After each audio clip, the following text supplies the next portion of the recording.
जय हिंद। इस क्लास में हम बीपीएससी 68वीं 69वीं और 70वीं के लिए बिहार स्पेशल समग्र अध्ययन से जो बुक है, बिहार समग्र की जो बुक है, इस बुक से बिहार के परिचय को पढ़ेंगे। ये हर एग्ज़ाम में यहाँ से 2-3 मार्क्स जरूर आ जाते हैं, तो पूरा क्लास आप ध्यान से देखिएगा। चलिए स्टार्ट करते हैं। इसमें हम बिहार एक संक्षिप्त अवलोकन अर्थात बिहार के बारे में हम जो महत्वपूर्ण जानकारियां हैं उसको शॉर्ट में जानने का प्रयास करेंगे तथा आने वाले क्लासेज में हम इनके पूरे डिटेल से टॉपिक वाइज स्टडी करेंगे। चलिए हम पहले देख लेते हैं ऐतिहासिक जो तथ्य हैं उनमें प्रदेश का नाम बिहार है। वैदिक युग में इसका नाम प्राच्य या पूर्व देश कहा जाता था। ध्यान रखिएगा, वैदिक युग में। मौर्य एवं गुप्त काल में इसका नाम मगध था। जो मौर्यकालीन बिहार था उस समय इसका नाम मगध था। आप भी जानते हैं कि मगध साम्राज्य भारत का एक बहुत ही ऐतिहासिक केंद्र रहा है मध्य एंशिएंट हिस्ट्री में। प्रदेश का जो नामकरण है वो देखिए, सबसे जो इम्पोर्टेंट नामकरण आता है वो बौद्ध विहारों की बहुलता के कारण। प्रदेश का नाम बिहार क्यों पड़ा? तो बौद्ध विहारों की बहुलता के कारण। बिहार में जो बौद्ध भिक्षु हैं उनके रहने के स्थान को कहीं भी वो रहते हैं उन्हें बिहार कहा जाता है, और बिहार में उनके रहने के स्थान बहुत अत्यधिक थे। उनके रहने का स्थान बहुत अत्यधिक हो जाने के कारण धीरे धीरे इनका नाम ही बिहार पड़ गया। मतलब अत्यधिक लोग, इसका नाम धीरे धीरे चेंज होते होते उसका नाम बिहार हो गया। तो इसी से यहाँ से क्वेश्चन पूछता है कि प्रदेश का नामकरण कैसे हुआ? तो प्रदेश का नामकरण बौद्ध विहारों की बहुलता से क्षेत्र को बिहारों का प्रदेश कहा गया, जो धीरे धीरे कालांतर में बिहार नाम से प्रचलित हुआ। बिहार की स्थापना की बात करें तो इसकी स्थापना 1 अप्रैल 1912 को हुई थी। यहाँ एक बात ध्यान रखना है, तो फिर जब स्थापना 1 अप्रैल 1912 को हुई तो इसकी स्थापना दिवस 22 मार्च को क्यों मनाया जाता है? तो आपको ध्यान देना है, बिहार की जो स्थापना 1 अप्रैल 1912 को हुई, इसकी जो घोषणा है वो घोषणा 22 मार्च 1911 को ही हो गई थी। जब चार्ल्स लुई आया था, तो जब तीसरा का जो तीसरा दरबार लगा था बिहार दिल्ली दरबार लगा था जो अंग्रेज़ों का, उसमें जो बंगाल विभाजन रद्द किया गया और 3 काम किए गए थे। बंगाल विभाजन का रद्द किया जाना, दूसरा बिहार का भी बंगाल को अलग बिहार को बंगाल से अलग किया गया था, और तीसरा काम था कलकत्ता से दिल्ली स्थानांतरित किया गया था भारत की राजधानी को। तो ये 3 काम जो किए गए थे, उसी में 22 मार्च 1911 को बिहार की स्थापना की घोषणा की गई थी। इसीलिए स्थापना दिवस 22 मार्च को मनाया जाता है। जबकि इस घोषणा के बाद 1 अप्रैल 1912 को बिहार का विभाजन कर दिया गया था, इसलिए इसकी स्थापना 1 अप्रैल 1912 से मनाया जाता है। बिहार जब 1912 में बंगाल से अलग हुआ तो उस समय बिहार में उड़ीसा शहीद था, मतलब कि उड़ीसा प्रेसिडेंटली शहीद था। अभी प्रेजेंट टाइम में आप देखिएगा तो बिहार में जब 1912 में अलग हुआ था बंगाल से, तो उस समय 3 क्षेत्र थे। कौन कौन से? तो उड़ीसा, झारखंड और बिहार, ये तीनों क्षेत्र बिहार कहलाते थे। लेकिन 1936 में बिहार का प्रथम विभाजन कर दिया जाता है 1936 में, और उड़ीसा को बिहार से अलग कर दिया गया। तो ध्यान रखना है कि प्रथम विभाजन बिहार का 1936 में किया गया, जब उड़ीसा को बिहार से अलग कर दिया गया।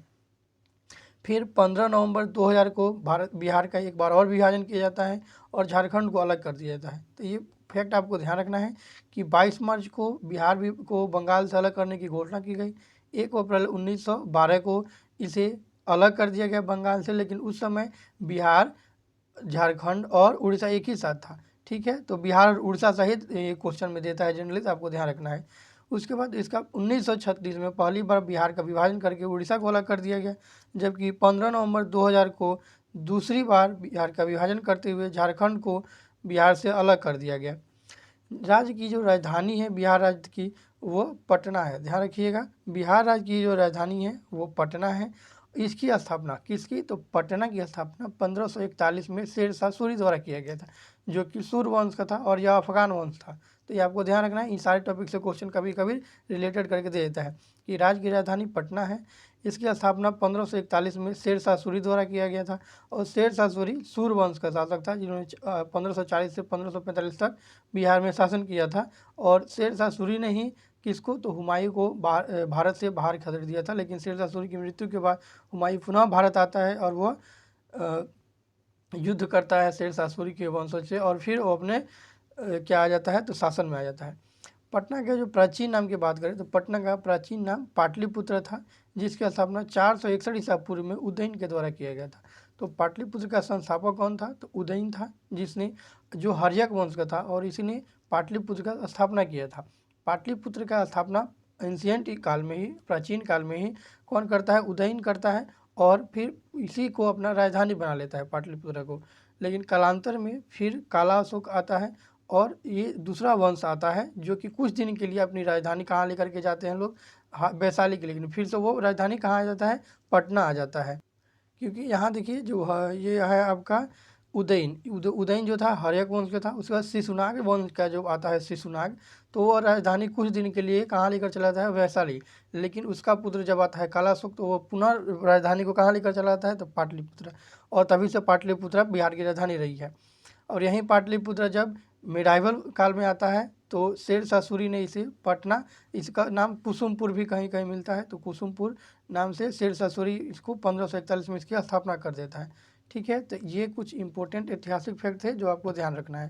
अब हम भौगोलिक तथ्य देखेंगे और भौगोलिक तथ्य देखने के लिए मैपिंग से इसका सहारा लेंगे। ठीक है, देखिए यहाँ भौगोलिक तथ्य में जो बिहार का अक्षांशीय और देशांतरीय विस्तार है, पहले हम आपको वो दिखाते हैं कि अक्षांश और देशांतर होते क्या हैं।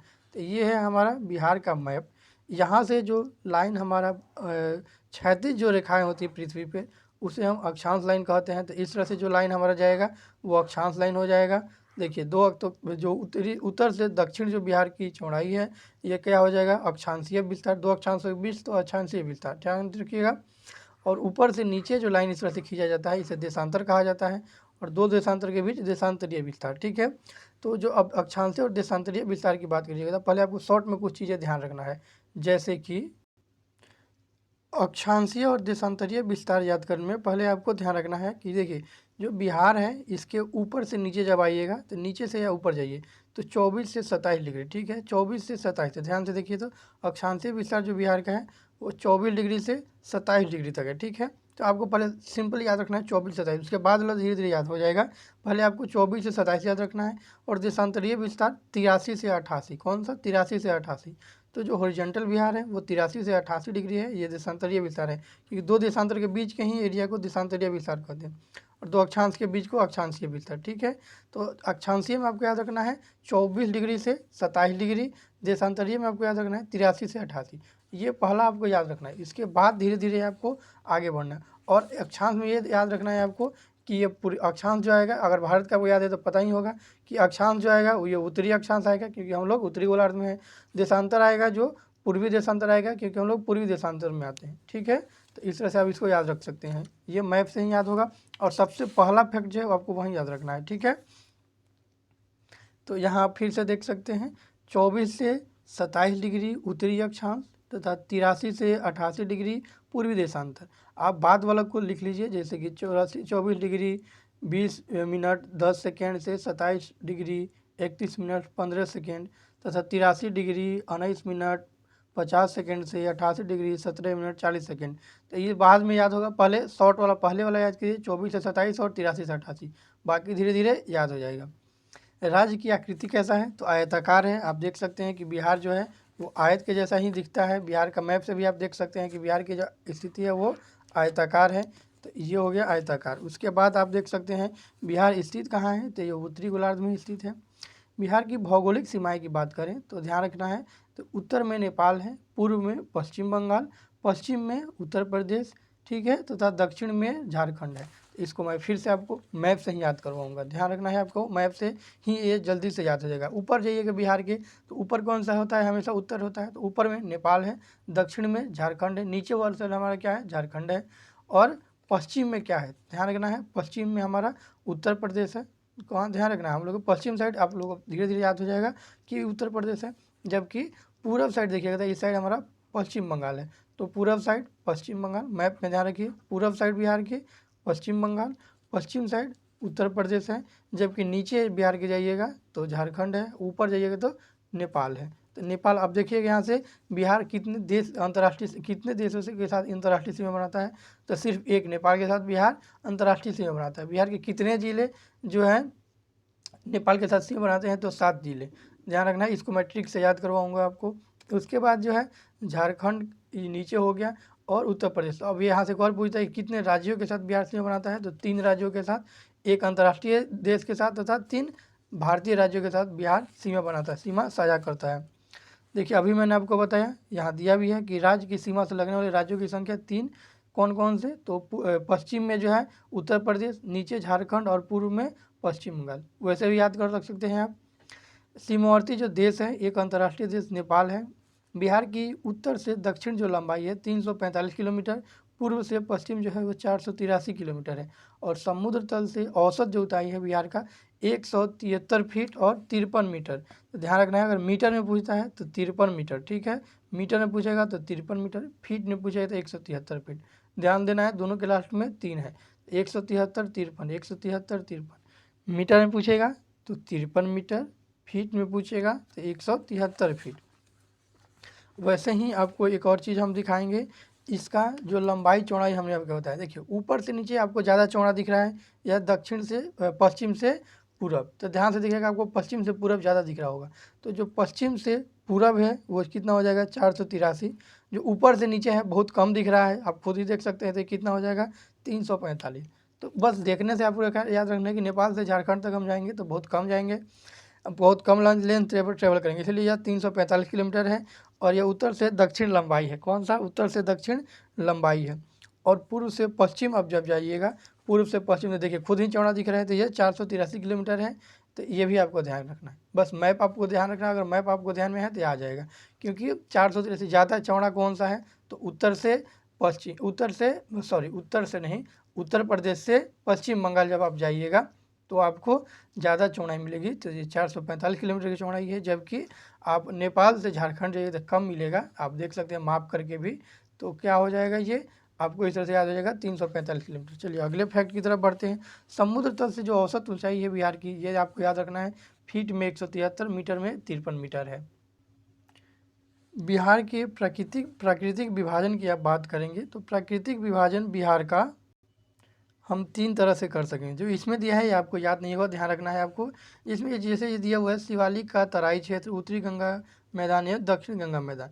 ये पूरा मतलब कि आपको ये समझिए कि आधा गलत दिया हुआ है, मैं आपको अच्छे से बताता हूँ। क्योंकि उत्तर का तराई क्षेत्र ये सही है, बीच वाला दक्षिण गंगा का मैदान और उत्तर गंगा का मैदान हो गया, ठीक है। और सबसे दक्षिण वाला जो है ये इसमें दिया ही नहीं है। तो जो दक्षिण वाला भाग है हमारा, दक्षिण वाला भाग कौन सा है, तो दक्षिण का पठारी क्षेत्र, इसमें चर्चा ही नहीं किया हुआ है। तो दक्षिण का पठारी क्षेत्र, तो हम लोग 3 पार्ट में बिहार को बांट सकते हैं प्राकृतिक रूप से।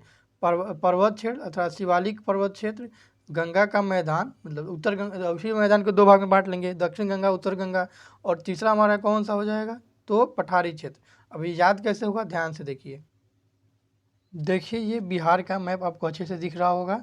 बिहार का जो ऊपर वाला पश्चिम चंपारण जिला भाग है, ये एक भाग हो गया। दूसरा दोनों गंगा का मैदान, और तीसरा नीचे का पठारी क्षेत्र। ये जब मैं ये चैप्टर पढ़ाऊंगा बिहार का भौगोलिक विभाजन, वो टॉपिक, उस चैप्टर में हम इसको और डिटेल में पढ़ेंगे। इसका ढाल क्या है, दक्षिण मैदान कितना डिग्री झुका हुआ है, कहाँ से कौन सा पहाड़ी है, तो इस तरह से खादर चौर मन क्या है बिहार में, उसमें ये सभी चीज़ें हम लोग उस चैप्टर में पढ़ेंगे। यहाँ हमको ये जानना है कि बिहार के कितने भौगोलिक क्षेत्र में डिवाइड किया गया है। तो बिहार का पर्वतीय क्षेत्र, पठारी क्षेत्र और मैदानी क्षेत्र, ये जो वाला एरिया है, पश्चिम चंपारण वाला एरिया जो बिहार में है, यह बिहार का पर्वतीय क्षेत्र हो जाता है। बीच वाला जो एरिया है ये बिहार का मैदानी क्षेत्र हो जाता है। और नीचे वाला जो एरिया है, सभी देखिए सभी छोटे छोटे यहाँ जो ज़िले हैं, इन जिलों से थोड़ा थोड़ा भाग लेकर के पूरा बिहार का दक्षिण भाग जो एरिया बिहार का पठारी क्षेत्र है। तो ये पर्वत, नीचे मैदान, ये पठार, पर्वत पठार, अगर पर्वत आइएगा तो पर्वत, नीचे सबसे पठार और बीच में पूरा मैदान। इसी मैदान को हम 2 भाग में बांट देते हैं। गंगा नदी 2 भाग में बांटती है, उत्तरी गंगा का मैदान और दक्षिण गंगा का मैदान। ये जो गंगा रिवर है ये बिहार को 2 भागों में बीच डिवाइड करता है।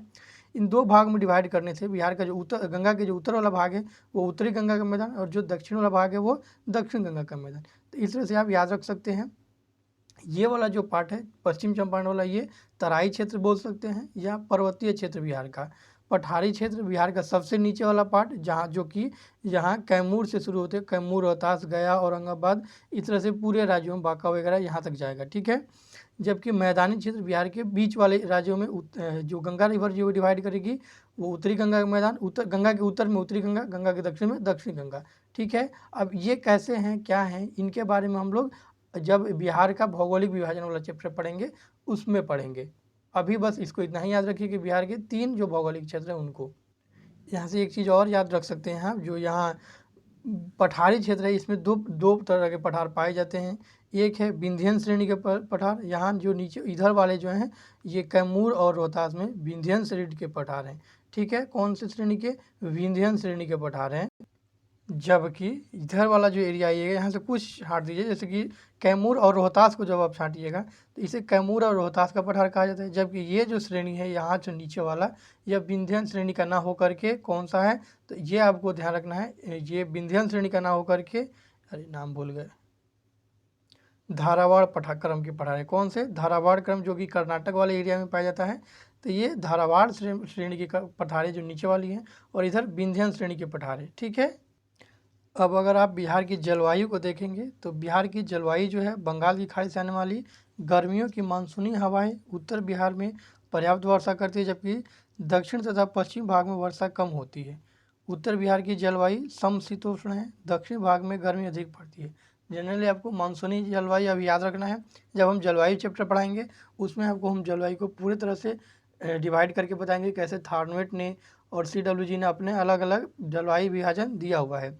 उस तरह से सर्वाधिक जो तापमान वाला जिला है वो गया है। सर्वाधिक वर्षा किशनगंज में होता है, जो बिहार के उत्तर पूर्वी क्षेत्र में ऊपर वाले क्षेत्र में विभाजित है। जब हम मैप पढ़ाए थे आपको, तो बिहार के मैप से भी आप उसको याद रख सकते हैं कि सर्वाधिक जो वर्षा ये रहा हमारा किशनगंज, जो कि उत्तर पूर्वी जिला है बिहार का, यहाँ सर्वाधिक वर्षा होता है।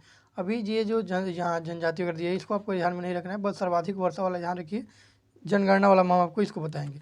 जबकि सर्वाधिक गर्मी नीचे वाले क्षेत्र में, देखिए गया यहाँ है तो गया से आपको याद रख सकते हैं। सर्वाधिक वर्षा सर्वाधिक गर्मी गया, सबसे कम वर्षा औरंगाबाद, सर्वाधिक वर्षा अभी हमने देखा कौन सा जगह था? किशनगंज। तो ऐसे याद रखिएगा। ऊपर वाले क्षेत्र में चले जाइए, क्योंकि इधर जो है बंगाल से आने वाली हवाएं ये किशनगंज में बारिश करा देती है, जबकि ये वाला क्षेत्र बहुत ही सूखा रह जाता है। तो सबसे ज़्यादा गर्मी पड़ता है गया में, लेकिन सबसे कम वर्षा औरंगाबाद में। वैसे ही आप यहाँ देख सकते हैं बिहार के अनफैक्ट। तो ये हो गया सर्वाधिक गर्मी तापमान या गर्मी गया। वर्षा जो है सबसे किशनगंज ऊपर वाले में चले जाइए, सब राज्य में जो औसत वर्षा होता है 987 मिलीमीटर होता है, एमएम याद रखना है। बिहार में वन क्षेत्र, ये मैंने काटा हुआ है इसलिए है क्योंकि अब पुराना वाला डाटा था। 2021 का जो डाटा आ गया है forest survey of India report, उसके अनुसार बिहार में 7380.79 वर्ग किलोमीटर बिहार में वन क्षेत्र है। कौन सा? 7380.79% में अगर आप देखेंगे तो वो प्रतिशत में आपको आ जाएगा 7.84%। कितना? 7.84%। ध्यान रखना है आपको। तो यहाँ से जो वन आवरण या वन वाले क्षेत्र है, जो देखिए पूरे जो जंगल उसको दो भाग में बांटते हैं, एक वन आवरण एक वृक्षावरण। ठीक है, वन आवरण में बिहार में जो वन क्षेत्र है वो 7380.79 या 7381 आप बोल सकते हैं वर्ग किलोमीटर है नए रिपोर्ट के अनुसार। जबकि बिहार में वन क्षेत्र का जो प्रतिशत है वो कितना है? 7.84%। मतलब वन का जो क्षेत्रफल बोलिएगा तो 7380.79%, इसका बोलेगा तो 7.86%। और वृक्षावरण या वन, ये हो गया दोनों वन आवरण, मैंने आपको ही बताया। दूसरा है वृक्षावरण। तो वृक्षावरण का जो क्षेत्रफल है वो 7341 वर्ग किलोमीटर है, सॉरी 2341 किलोमीटर है। यहाँ 7380 है, यहाँ 2341 है। ठीक है, तो ये दोनों हो गया। और इसका प्रतिशत देखिएगा तो आप, जो वृक्षावरण का जो प्रतिशत है वो 2.48% है। कौन सा? 2.48% है। दोनों का परसेंट आप में कन्फ्यूज कर सकते हैं, ध्यान से देखिए। वन आवरण जो परसेंट है वो 7.84 है, और वृक्षावरण जो परसेंट है वो 2.48 है। तो यहाँ देखिए वन ज़्यादा है बिहार में तो 7% दे दीजिए, वृक्ष कम है तो 2% दे दीजिए, और यहाँ 8-4 वन ज़्यादा है तो 8-4 ज़्यादा वाला को दे दीजिए। वृक्षावरण कम है तो उसको 4, उसको पलट करके 4-8 दे देंगे। तो यहाँ 8-4, यहाँ 4-8, 8-4, 4-8, तो 7.7 किसको देना है? ज़्यादा वाला को। तो ये याद करने का ट्रिक हो गया। 7 ज़्यादा वालों को दे दीजिए, 2 कम वाला को दे दीजिए। ज़्यादा कौन है? तो वन ज़्यादा है, वृक्ष कम है। और इसका आप और क्या दे सकते हैं? तो परसेंट पॉइंट के बाद आइए, तो 8-4 है और उसी का उल्टा है 4-8 है। तो 8-4 ज़्यादा है तो वन वाले को दे दीजिए, 4-8 कम है तो वृक्ष वाले को दे दीजिए। इस तरह से अगर आप याद रखेंगे तो ये हमेशा याद रखिएगा रहेगा। सर्वाधिक बिहार में जो वन वाला जिला है वो कैमूर है अभी भी, जहाँ पे जिसके 31.56% भाग पर क्या है? पूरे वन फैला हुआ है। कितना? 31. 5×6 भागफल, और क्षेत्रफल में जाइएगा तो 1056 नहीं है, 1051 है। थोड़ा सा 1 आवर में यहाँ पे क्या आया है, कमी आया है, 1051.39 वर्ग किलोमीटर पर 1 है। कहाँ पे, कैमूर में। ठीक है, उसके बाद अगर आप देखिएगा बिहार में न्यूनतम वन वाला जिला जो है शेखपुरा, अरवल, जहानाबाद है। नया वाला कौन सा, शेखपुरा, अरवल, जहानाबाद से आप इसको याद रख सकते हैं। सर्वाधिक वन वाला, जो सबसे अधिक वन वाला है, सॉरी 1 मिनट, न्यूनतम वन वाले जो हैं शेखपुरा, बक्सर, सिवान कहीं दिया हुआ है, कहीं आपको दिया हुआ है शेखपुरा, अरवल, जहानाबाद। तो ये आपको ध्यान रखना होगा, कहीं पे आप कंफ्यूज ना करें इसलिए। अगला है बिहार में वन विहीन जिला कौन सा है, तो जहानाबाद। तो इस तरह से आप इसको याद रख सकते हैं। यहाँ से अगर देखिएगा तो जहानाबाद हो जाएगा, जबकि जो रिपोर्ट दिया हुआ है एक्चुअल उसमें शेखपुरा, बक्सर, सिवान दिया हुआ है। तो इस तरह से आप कन्फ्यूजन है थोड़ा सा, तो इसको एक बार आप देख लीजिएगा। ठीक है, चलिए प्रमुख अभ्यारण्य की बात करें तो वाल्मीकि नगर अभ्यारण्य का एक चैप्टर ही है जहाँ पे हम जिला वाइज पढ़ेंगे। तो वहाँ से हम लोग पढ़ लेंगे कि वाल्मीकि नगर अभ्यारण्य पश्चिम चंपारण में, गौतम बुद्ध अभ्यारण्य गया में, परमान डॉल्फिन अररिया में, कांवर झील पक्षी विहार बेगूसराय, गोगाबिल या घोगाबिल कटिहार, कुशेश्वर अभ्यारण्य दरभंगा, भीमबांध मुंगेर। प्रमुख नदियाँ आप जानते ही हैं, गंगा, कोसी। तो इन सब का एक एक चैप्टर ही होगा, अभ्यारण्य का हो गया है, नदिया का। गंगा में जो है बिहार में गंगा नदी कहाँ प्रवेश करती है, तो बक्सर में। प्रमुख खाद्यान्न कौन है बिहार के, तो चावल हैं। प्रमुख औद्योगिक शहर बिहार का बेगूसराय है, जबकि बिहार का सिल्क सिटी कौन है, तो भागलपुर है। कौन सा, भागलपुर। बिहार के सर्वाधिक ऊंचे शिखर की बात करें तो वह है सोमेश्वर श्रेणी, जो कि 875 मीटर का है, और यह पश्चिम चंपारण जिले में है। कहाँ पे, पश्चिम चंपारण जिले में है, जो अभी आपको मैंने मैप में दिखाया था, पश्चिम चंपारण जिला। बिहार में सड़कों की लंबाई से संबंधित फैक्ट आपको जो नए वाले हैं इसको याद रख लेना है कि बिहार में जो राष्ट्रीय उच्च पथ है, असल नेशनल हाईवे में है, इसकी कुल लंबाई 5947 किलोमीटर है। सब सर्वाधिक लंबाई NH नेशनल हाईवे की सबसे ज़्यादा लंबाई पटना में, सबसे कम लंबाई शिवहर में, क्योंकि शिवहर वैसे भी बहुत ही छोटा जिला है क्षेत्रफल के लिए, इसलिए। ठीक है, उसके बाद सबसे लंबा जो नेशनल हाईवे है वो नेशनल हाईवे 31 है। सबसे छोटा 133B है। नेशनल हाईवे 83 जो है यह 4 लेन है, जो पटना को जहानाबाद और गया से जोड़ता है। नेशनल हाईवे 85 छपरा से गोपालगंज को जोड़ता है। ये मैं इसलिए बता रहा हूँ कि यहाँ से BPSC डायरेक्ट पूछा हुआ है कि नेशनल हाईवे 83 किसको जोड़ता है, नेशनल हाईवे 85 किसको जोड़ता है, सबसे लंबा NH कौन है, सबसे छोटा NH कौन है, नेशनल हाईवे किस राज्य में सबसे ज़्यादा। देखिए PYQ यहाँ लिखा हुआ भी है, तो ये आपको ध्यान रखना है।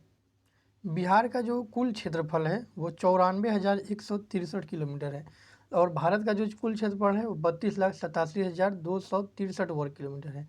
कितना, 32,87,263 वर्ग किलोमीटर, जबकि बिहार का क्षेत्रफल है 94,163 वर्ग किलोमीटर। ठीक है, अब जो बिहार का जो क्षेत्रफल है भारत के कुल क्षेत्रफल का 2.86% है। कितना, 2.86% है।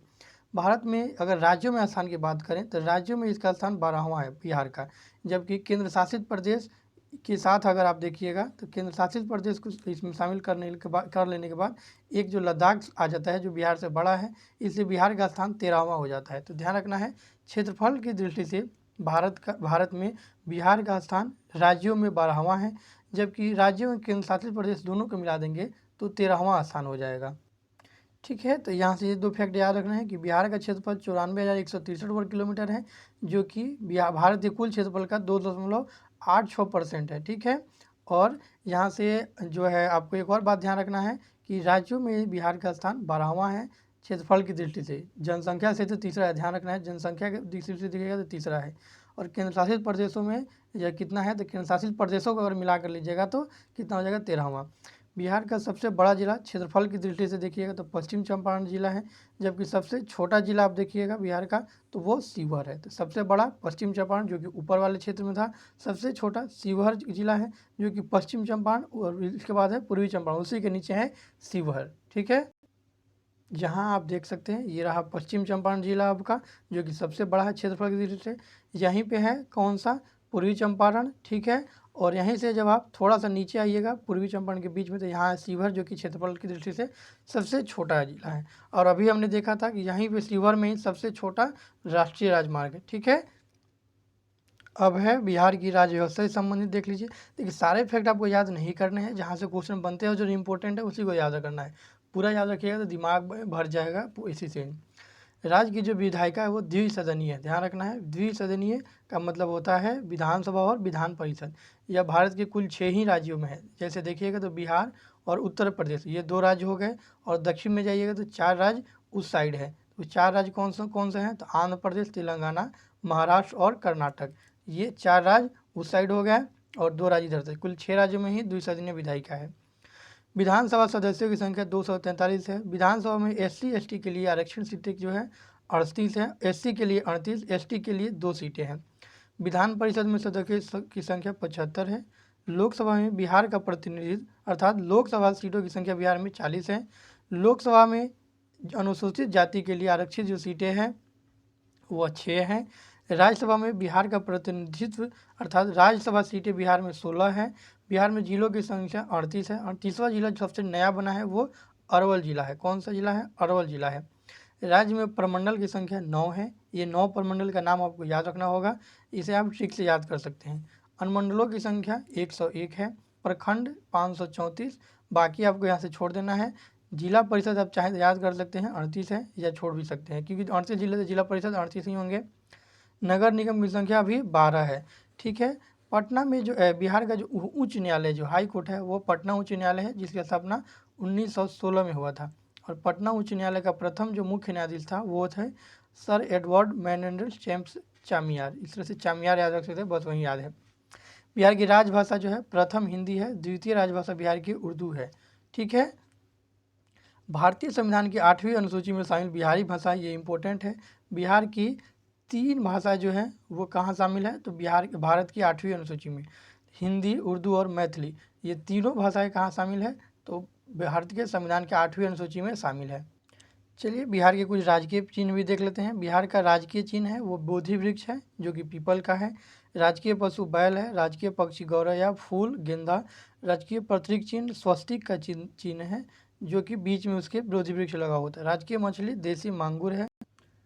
उसके बाद है बिहार की जनसंख्या से संबंधित आंकड़े, ये आपको यहाँ याद नहीं रखने हैं, इसके लिए मैं एक अलग से वीडियो बनाऊंगा पूरा जनसंख्या से रिलेटेड। यहाँ बस इतना याद रखिएगा तो थोड़ा सा आपको कन्फ्यूजन हो सकता है। ठीक है, तो आपको ये याद नहीं रखना है, इसके लिए मैं जनसंख्या की एक अलग वीडियो ही बनाऊंगा क्योंकि ये जो है थोड़ा सा कन्फ्यूजिंग डाटा है इस बुक में। बिहार के संदर्भ में भारत में प्रथम देखिएगा तो भारत का प्रथम गणितज्ञ आर्यभट्ट थे। भारत के प्रथम राष्ट्रपति डॉक्टर राजेंद्र प्रसाद। भारत के प्रथम महिला या दलित महिला लोकसभा अध्यक्ष तो मीरा कुमारी। ध्यान रखिएगा फीमेल थी, लेकिन ये कौन सी थी? फीमेल थी, लेकिन खुद को कुमार लिखती थी। संविधान सभा के प्रथम अस्थायी अध्यक्ष राजेंद्र प्रसाद। अस्थायी अध्यक्ष डॉक्टर सचिदानंद सिन्हा। ये भारत में प्रथम लोग हैं जो कि बिहार से रिलेटेड है। भारत का प्रथम खादी मॉल पटना खादी मॉल है। भारत का सबसे बड़ा पशु मेला सोनपुर मेला। महात्मा गांधी का प्रथम सत्याग्रह, तो ये चंपारण सत्याग्रह था जो कि 1917 में हुआ था। कांग्रेस सोशलिस्ट पार्टी का पहला अधिवेशन पटना में हुआ था 1934 में। 6,000 horse power railway diesel engine बनाने वाला गजराज निर्मित करने वाला डीजल रेल इंजन कारखाना वो कौन सा है? तो मोढौरा है जो कि सारण में है। ठीक है। BSNL मोबाइल सेवा प्रारंभ करने वाला प्रथम राज्य तो बिहार ही था, जिसने BSNL का प्रथम सेवा शुरू किया था भारत में। पंचायत चुनाव में महिलाओं को 50% आरक्षण देने वाला भारत का प्रथम राज्य कौन है? तो वो बिहार ही है। ठीक है। देश का प्रथम पशु प्रजनन केंद्र जो है वो पिपरा कोठी है। देश रत्न खिताब हासिल करने वाला एकमात्र व्यक्ति कौन है? तो वो डॉक्टर राजेंद्र प्रसाद है। उसके बाद है भारत रत्न प्राप्त बिहार के विशिष्ट व्यक्ति, अर्थात भारत के किन व्यक्ति को अभी तक भारत रत्न दिया गया है? तो पहले हैं डॉक्टर राजेंद्र प्रसाद 1962। दूसरे हैं डॉक्टर जाकिर हुसैन 1963। मौलाना अबुल कलाम आज़ाद 1992। उसके बाद है JRD टाटा 1992। जयप्रकाश नारायण 1999। बिस्मिल्लाह खान 2001। इसके बाद है बिहार के संदर्भ में जो विश्व में प्रथम है वो, तो वो कौन कौन से है इसको भी आपको ध्यान रखना है। प्रथम गणराज्य कौन सा था? तो विश्व का प्रथम गणराज्य जो है वो वज्जी संघ है जो कि वैशाली में था। प्रथम विश्वविद्यालय नालंदा विश्वविद्यालय। प्राचीन वैभवशाली नगर पाटलिपुत्रा। प्रथम गणितज्ञ आर्यभट्ट। बौद्ध धर्म के प्रवर्तक गौतम बुद्ध। विश्व का प्रथम योग विश्वविद्यालय मुंगेर में। विश्व का प्रथम सम्राट जिसने अस्त्र शस्त्र का त्याग किया था अशोक, यह भी बिहार से ही संबंधित था। विश्व में प्रथम जैन संगति पाटलिपुत्रा में। विश्व का सबसे बड़ा अस्पताल PM से अभी बन रहा है, ये बना नहीं है। विश्व में प्रथम बौद्ध संगीति तो यह राजगिरी में हुआ था जो कि बिहार में ही स्थित है। तो ये विश्व से संबंधित बिहार से रिलेटेड विश्व में प्रथम जो बिहार के संदर्भ में व्यक्ति थे। ठीक है, उसके बाद बिहार में प्रथम देख सकते हैं, तो वही है प्रथम गणराज्य वजीर संघ, दिल्ली के सिंहासन में बैठने वाला प्रथम बिहारी शासक शेरशाह सूरी, प्राचीन बिहार का प्रथम विश्वविद्यालय नालंदा विश्वविद्यालय, आधुनिक बिहार का प्रथम विश्वविद्यालय पटना विश्वविद्यालय जिसकी स्थापना 1917 में हुई थी। बिहार के प्रथम राज्यपाल जय रामदास दौलत राम, ये इम्पोर्टेंट है, याद रखिएगा, पूछता है, इस साल भी पूछा था 67वीं बीपीएससी में। प्रथम मुस्लिम राज्यपाल डॉक्टर जाकिर हुसैन, प्रथम मुख्यमंत्री डॉक्टर श्रीकृष्ण सिंह, प्रथम महिला मुख्यमंत्री प्रथम मुस्लिम मुख्यमंत्री अब्दुल गफूर, महिला मुख्यमंत्री राबड़ी देवी, दलित मुख्यमंत्री भोला पासवान शास्त्री, ये यहाँ से क्वेश्चन पूछ लेता है। प्रथम निर्दलीय मुख्यमंत्री तो महामाया प्रसाद सिन्हा, प्रथम विधानसभा अध्यक्ष बिहार के तो रामदयालु सिंह, बिहार विधानसभा के प्रथम महिला सभापति तो राजेश्वरी सरोज दास। ठीक है, सर्वोच्च न्यायालय का न्यायाधीश बनने वाले प्रथम बिहारवासी महिला, प्रथम बिहारवासी तो वो हो जाएगा भुवनेश्वर प्रसाद सिन्हा। प्रथम महिला मुख्यमंत्री उप मुख्यमंत्री बिहार की तो कौन है, रेणु देवी हैं, जो कि अभी प्रेजेंट में नहीं है लेकिन थी, तो ये अब तो इतिहास में यहीं पढ़ा जाएगा। बिहार का प्रथम एलिवेटेड रोड एम्स पटना से दीघा, ज्ञानपीठ पुरस्कार प्राप्त करने वाले प्रथम बिहारवासी डॉक्टर रामाधारी सिंह दिनकर, यह साहित्य के क्षेत्र में दिया जाने वाला पुरस्कार है। तो ये सब हो गया बिहार के बारे में, बाकी ये जो चीज़ें हैं इनको छोड़ देना है। ठीक है, बिहार के नीचे जो है दिए हुए हैं इस बुक में, इस बुक का पीडीएफ से भी पढ़ सकते हैं या आप स्क्रीनशॉट पढ़ सकते हैं, या इसी वीडियो को बार बार देख करके भी ये चीज़ें याद रख सकते हैं। बिहार का प्रथम जो महाकवि है वो विद्यापति हैं। बिहार की हिंदी साप्ताहिक पद, अब देखिए इस बीच वाला मैंने क्यों छोड़ दिया, क्योंकि यहाँ से क्वेश्चन नहीं पूछता है। अगर आपको याद भी करना है तो आप याद कर सकते हैं कि बिहार का स्वर्ण क्षेत्र जो है वो करमटिया है मुंगेर का, और यहाँ से आप याद रख सकते हैं बिहार का प्रथम हिंदी साप्ताहिक पत्र बिहार बंधु, प्रथम हिंदी दैनिक पत्र सर्वहितैषी, प्रथम अंग्रेजी दैनिक पत्र द सर्चलाइट। ठीक है, और प्रथम इंग्लिश वीकली पत्र बिहार हेराल्ड है। ठीक है, तो आप इसको याद रख सकते हैं। अगर आपको याद नहीं होता है तो आप 2-3 बार वीडियो को पॉज करके फिर से सुनिएगा, तो ये क्वेश्चन टाइप में है, आपको जल्दी से याद हो जाएगा। उसके बाद है बिहार पर प्रथम मुस्लिम आक्रमणकारी, तो बख्तियार खिलजी था, इसने नालंदा विश्वविद्यालय को जला दिया था। बिहार की यात्रा करने वाला प्रथम अंग्रेज यात्री रॉल्फ फिंच था, ये इसलिए इंपॉर्टेंट है कि यहाँ से बीपीएससी पूछा हुआ है क्वेश्चन। ठीक है, प्रथम सिख गुरु यात्री तो गुरु नानक देव जी थे। बिहार का प्रथम सामुदायिक पक्षी अभयारण्य कटिहार पक्षी अभयारण्य है। बिहार का पहला कछुआ पुनर्वास केंद्र भागलपुर में है। भागलपुर में ही बिहार का ही नहीं बल्कि भारत का प्रथम डॉल्फिन पुनर्वास केंद्र भी स्थापित किया गया है। बिहार के कुछ प्रमुख लोग और उन व्यक्तियों के उपनाम आपको याद रखने हैं। डॉक्टर राजेंद्र प्रसाद को देश रत्न या आज़ाद शत्रु कहा जाता है, तो देश रत्न कौन है, तो देश रत्न या आज़ाद शत्रु डॉक्टर राजेंद्र प्रसाद। बाबू तो वीर कुंवर सिंह, बाबा नागार्जुन को राष्ट्रकवि रामाधारी सिंह दिनकर। बिहार विभूति डॉक्टर अनुग्रह नारायण सिंह। देखिए ये जो टिक लगा हुआ है ना, मुझे जो नहीं याद था मैंने वो टिक लगाया है, ऐसा नहीं समझिएगा, ये इंपॉर्टेंट है। लोकनायक जयप्रकाश नारायण, बिहार के Shri doctor Shrikrishna Singh, Babu Jagjivan Ram, justice of peace Janardan Prasad Sinha. तो ये सभी प्रमुख व्यक्तियों को उपनाम है बिहार से रिलेटेड, इनको आपको याद रखना है। बिहार के संबंध में कुछ और जानकारी है। प्रथम अंतर्राष्ट्रीय विश्वविद्यालय नालंदा अंतर्राष्ट्रीय विश्वविद्यालय, इसे 2013 में पुनर्वास मतलब स्थापित किया गया। जो एंशियंट नालंदा विश्वविद्यालय है उसको तो बख्तियार खिलजी ने जला दिया था, लेकिन इसे पुनः 2013 में इसकी स्थापना की गई। प्रथम गंगा डॉल्फिन संरक्षण केंद्र या विक्रमशिला डॉल्फिन संरक्षण केंद्र है, जो कि भागलपुर में है, कुछ देर पहले मैंने आपको बताया था। प्रथम विधि विश्वविद्यालय चाणक्य राष्ट्रीय विधि विश्वविद्यालय। प्रथम ज्ञान विश्वविद्यालय तो आर्यभट्ट ज्ञान विश्वविद्यालय। बिहार का प्रथम भारतीय प्रौद्योगिकी संस्थान IIT बिहटा, जो कि पटना में है स्थित बिहटा क्षेत्र में। बिहार का प्रथम राष्ट्रीय मेडिकल संस्थान तो IG एम्स पटना। बिहार का प्रथम भारतीय प्रबंधन संस्थान IIM गया। इस तरह से आपको याद रखना है। बिहार का प्रथम अंतर्राष्ट्रीय हवाई अड्डा बोध गया। बिहार का प्रथम टेक्सटाइल एवं हैंडलूम पार्क भागलपुर, जो कि अभी निर्माणाधीन है। बिहार का प्रथम सॉफ्टवेयर टेक्नोलॉजी पार्क पटना। राज्य की सबसे बड़ी वन्य जीव अभ्यारण्य कैमूर वन्य जीव अभ्यारण्य है, जिसका क्षेत्रफल 1342 वर्ग किलोमीटर है। ठीक है, अब मैंने एक टॉपिक आपको छोड़ा हुआ था, वो आपको ध्यान रखना है। साथ ही में एक और चीज़ है, ये भी है। पहले तो जनगणना पर हम चलेंगे, इसको देख लीजिए। बिहार का जो जिला है, जिला का मुख्यालय, तो ये ऐसे ज़िले हैं जिनके मुख्यालय का नाम उनके अलग है। बिहार के 8 जिले जिनका नाम उनके मुख्यालय से अलग है, अर्थात जिला मुख्यालय और उस जिला का नाम अलग है। जैसे पश्चिम चंपारण में आइएगा तो पश्चिम चंपारण का जिला मुख्यालय बेतिया है, तो जिला मुख्यालय का नाम अलग है, पश्चिम चंपारण का नाम अलग है, ठीक है। सारण का जो जिला मुख्यालय वो छपरा है, नालंदा का बिहार शरीफ, कैमूर का भभुआ। वैसे ही देखिएगा पूर्वी चंपारण का मोतिहारी, वैशाली का हाजीपुर, रोहतास का सासाराम, भोजपुर का आरा। तो ये सभी 8 जिले हैं जिनके नाम उनके मुख्यालयों से अलग है। उसके बाद मैंने आपको कहा था कि जनगणना वाले फैक्ट को आपको छोड़ देना है। वैसा मैंने इसलिए कहा था कि जनगणना से जो क्वेश्चन है वो बहुत बड़ा है, एक अलग पोर्शन ही बन जाता है जनगणना से, और हर एग्जाम में 3, 4, 5 क्वेश्चन जनगणना से आते हैं। इसलिए मैंने इसको यहाँ नहीं पढ़ा है, उसके लिए मैं अलग से आपको वीडियो लेकर के आऊँगा। साथ ही साथ ये मैं जो सीरीज शुरू किया हूँ, ये सीरीज अब लंबे समय तक चलेगा बिहार समग्र बुक के साथ, और साथ ही बिहार एक परिचय जो कि इम्तियाज़ अहमद सर की बुक है, इन सभी बुक को के मिला करके, और ये सभी चलने वाले हैं। साथ ही हम कुछ और बुक के जो फैक्ट इसमें नहीं दिए होंगे उनसे भी लेंगे, तो आप हमारे साथ बने रहिए। बिहार स्पेशल की हम 100% आपको तैयारी करवाएंगे, और साथ ही एक जो मॉडर्न हिस्ट्री वाला पोर्शन है उसको भी बीपीएससी के लिए बिहार स्पेशल इम्पोर्टेंट है। मॉडर्न हिस्ट्री या हिस्ट्री इंपॉर्टेंट है पूरा मान कर चलिए, तीसरा साइंस और चौथा करंट। इसमें 3 पोर्शन तो हम 100% आपका करवा देंगे, जबकि मंथली वाइज हम करंट लेकर के आएंगे प्रतियोगिता दर्पण का, ठीक है। तो आप हमारे साथ बने रहिए। बीपीएससी 68वीं 69वीं 70वीं तक के लिए सभी के लिए हम आपके लिए अच्छे कंटेंट लेकर के आएंगे, जहाँ से आपका सिलेक्शन पूरा हो सके, निगेटिव मार्किंग का आप पे कोई फर्क ना पड़े। इसलिए मैंने ये चैप्टर शुरू किया हुआ है। आप एमसीक्यू पर नहीं जाइएगा, इनको पढ़ने के बाद आप एमसीक्यू बना सकते हैं, नहीं तो बिना ही पढ़े आप एमसीक्यू अगर बनाते हैं तो आपको दिक्कत हो सकता है। तो इस वीडियो में इतना ही, मिलते हैं नेक्स्ट क्लास में। तब तक के लिए जय हिंद। आप हमें कमेंट करके जरूर बताइएगा कि आपको मेरा क्लास कैसा लगा। साथ ही आप कोई अन्य टॉपिक पे वीडियो चाहते हैं, कुछ और चाहते हैं कि हम भी उसको भी पढ़ाएं, तो भी आप हमें कमेंट करके जरूर बताइएगा। थैंक्स फॉर वॉचिंग, मिलते हैं नेक्स्ट क्लास में। जय हिंद।